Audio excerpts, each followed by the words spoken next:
Pada tahun 1931, Jepang menginvasi Manchuria, sebuah wilayah di Tiongkok, dan mendirikan pemerintahan boneka di sana.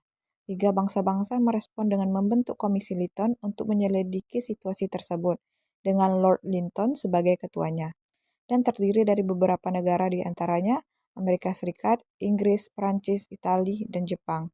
Pada bulan Desember, untuk menyelidiki keluhan Tiongkok terkait pendudukan Jepang di Manchuria, Komisi Linton mengunjungi beberapa wilayah di Tiongkok, termasuk Shanghai, Lembah Yangtze, Peking, dan Provinsi Timur Laut Tiongkok. Mereka juga berusaha untuk menginterogasi Jenderal Ma, seorang panglima perang di Manchuria Utara yang melakukan perlawanan terhadap Jepang. Tetapi pemerintah Manchukuo tidak memberikan fasilitas untuk menghubungi Ma. Komisi Linton menghadapi berbagai hambatan dalam penyelidikannya, tetapi mereka berhasil menggunakan jaringan intelijen dan sumber-sumber Inggris untuk mendapatkan informasi. Sumber informasi yang digunakan oleh Inggris termasuk laporan diplomatik, intelijen militer, dan informasi yang dikumpulkan oleh Angkatan Laut Kerajaan di wilayah tersebut. Jenderal Ma, seorang panglima perang di Manchuria Utara, awalnya mengidentifikasi dirinya dengan negara bagian baru Manchukuo dengan bergabung dalam Dewan sebagai Menteri Pertahanan. Namun, dalam waktu 1 bulan, dia telah menjauhkan diri dari pemerintah Manchukuo dan kembali ke basis kekuasaannya sendiri. Linton berpendapat bahwa mereka ingin menginterogasi penduduk Manchuria dari berbagai titik dan mengumpulkan kesaksian lisan dari Jenderal Ma. Sekretaris Komisi Haas membantah adanya hubungan apapun. Meski begitu, Ma menganggap wawancara tersebut sebagai kemenangan propaganda dan memanfaatkannya sepenuhnya dengan mengirimkan pesan-pesan kritis terhadap Jepang secara luas. Terjemahan bukti-bukti tertulis mulai dilakukan setelah para komisioner kembali dari Peking membawa bukti-bukti dari wawancara, pernyataan tertulis, dan surat-surat yang bersifat rahasia. Pada 27 Mei, Sir Miles Lamson menemui Moss untuk meminta ia melanjutkan jasanya di Linton. Bukti tersebut sebagian besar merupakan surat rahasia yang bersifat kritis tentang kritik terhadap penguasa Manchukuo, Jepang, dan mantan pengusaha China di Manchuria yang harus ditangani secara diam-diam dan diterjemahkan tanpa mengetahui rahasia identitas penulisnya. Bukti yang ditemukan berupa cetakan pamflet, petisi, himbauan, dan surat-surat. Moss menyimpulkan dari terjemahan bukti bahwa sisa populasi setidaknya 80% dari total 30 juta penduduk menentang Manchukuo.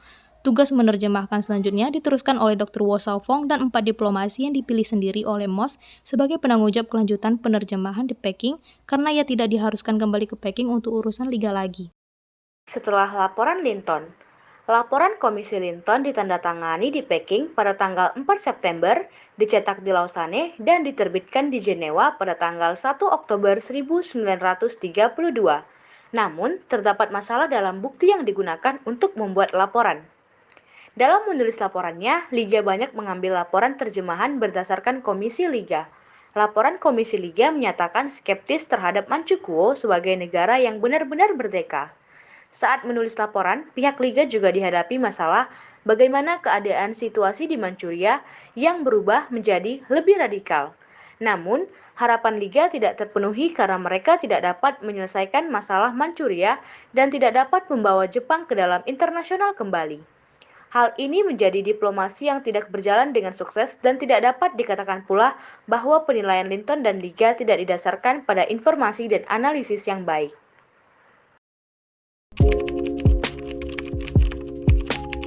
Prancis dalam konflik Spanyol serta keterlibatan aktif dan evaluasi ulang kebijakan internasional.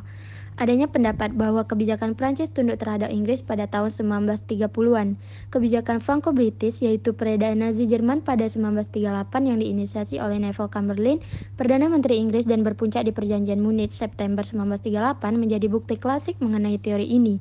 Namun, Anthony Adam Wade membuktikan bahwa Prancis tidak mengikuti kebijakan tersebut secara terpaksa. Namun, kebijakan Prancis terlalu asertif dalam praktik. Hal ini dapat dilihat dari relasi Prancis dengan Italia-Prancis, seperti yang sudah dibuktikan oleh William Sorok. Contohnya Edouard Daladier, Perdana Menteri Prancis, menolak permintaan Inggris untuk menguatkan relasi Prancis dengan diktator Italia Benito Mussolini pada Juli 1939. Dari reevaluasi ini, masih banyak historian yang menganggap Inggris sebagai satu-satunya aktor yang meruntuhkan Republik Spanyol, sedangkan Prancis dianggap sebagai negara yang tidak bersalah yang tidak dapat menolak kebijakan non-intervensi Inggris terhadap peperangan saudara Spanyol. Meskipun Prancis melakukan tindakan yang membantu pihak Republikan, dari tindakan yang bertolak belakang dengan kebijakan non-intervensi Inggris, Prancis membuktikan bahwa negaranya tidak sepenuhnya tunduk terhadap Inggris. Jelas bahwa Prancis tidak sepenuhnya netral terhadap konflik di Spanyol dibandingkan Inggris.